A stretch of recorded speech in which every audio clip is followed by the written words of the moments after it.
नमस्कार। आज हम सफला एकादशी के विषय में जानेंगे। महाराज युधिष्ठिर ने पूछा, हे जनार्दन,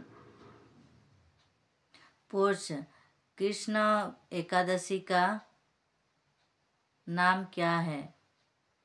उस दिन कौन से देवता का पूजा किया जा सकते हैं?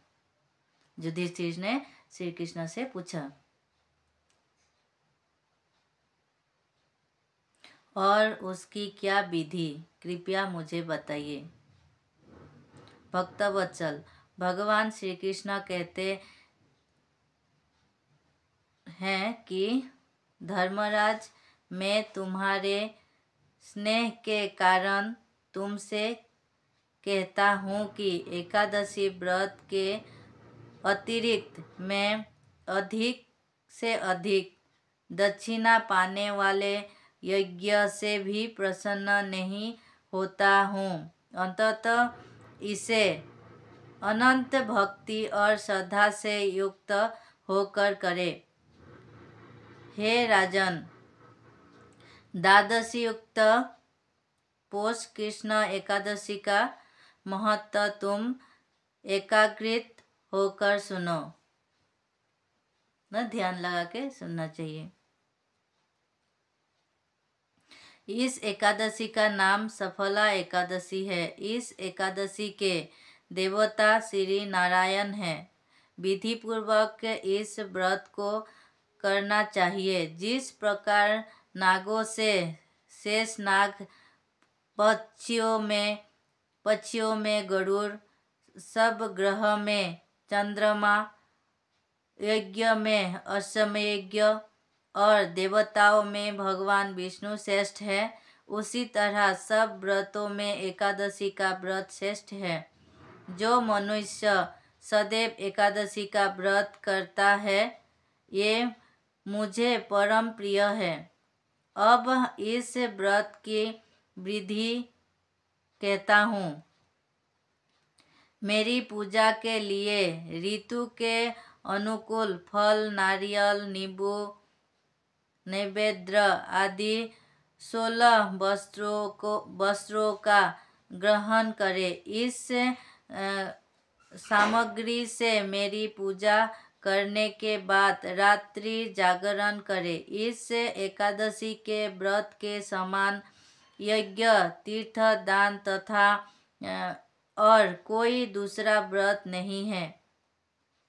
5000 वर्ष तक करने से जो फल मिलता है, उससे भी अधिक सफल एकादशी का व्रत करने से मिलता है। हे राजन, अब आप इस एकादशी का कथा सुनाइए। चंपावती नगर में एक महर्षि नाम का राजा राज्य करता था। उसके 4 पुत्र थे।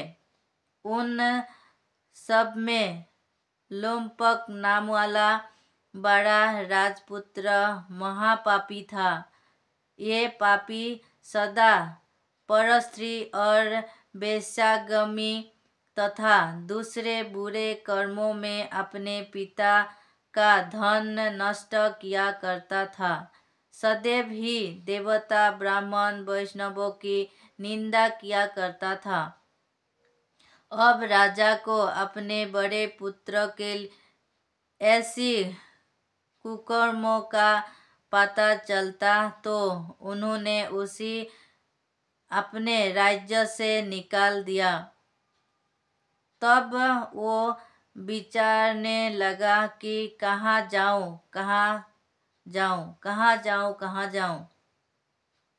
अंत में उसने चारी करने का निश्चय किया।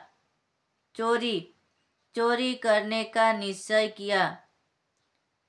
दिन में वो वन में रहता और रात्रि को अपने पिता की नगरी में चोरी करता था। पूजा को तंग करने और उन्हें मारने का कुकर्म करता था। किंतु समय पश्चात सारी नगरी भयभीत हो गई। अब ये में रहकर पशु आदि को मारकर खाने लगा। नागरिक और राज्य के कर्मचारियों उसे पकड़ लेते, किंतु राजा के भय से छोड़ देते। वन के एक अति प्राचीन विशाल पीपल का वृक्ष था। लोग उसकी भगवान के सामने पूजा करते थे।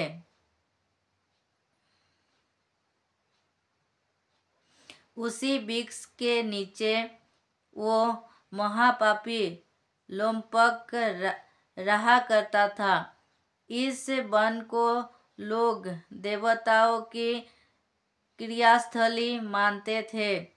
कुछ समय पश्चात पौष कृष्ण पक्ष की द्वादशी के दिन वो वस्त्रहीन होने के कारण शीत के चलते सारी रात्रि सो नहीं सका। उसके हाथ पैर अकड़ गए। सूर्योदय होते होते वो मूर्छित हो गए। दूसरे दिन एकादशी को मध्याह्न के समय सूर्य की गर्मी पाकर उसकी मूर्छा दूर हुई। गिरता पड़ता वो भोजन की तलाश में निकला। पशुओं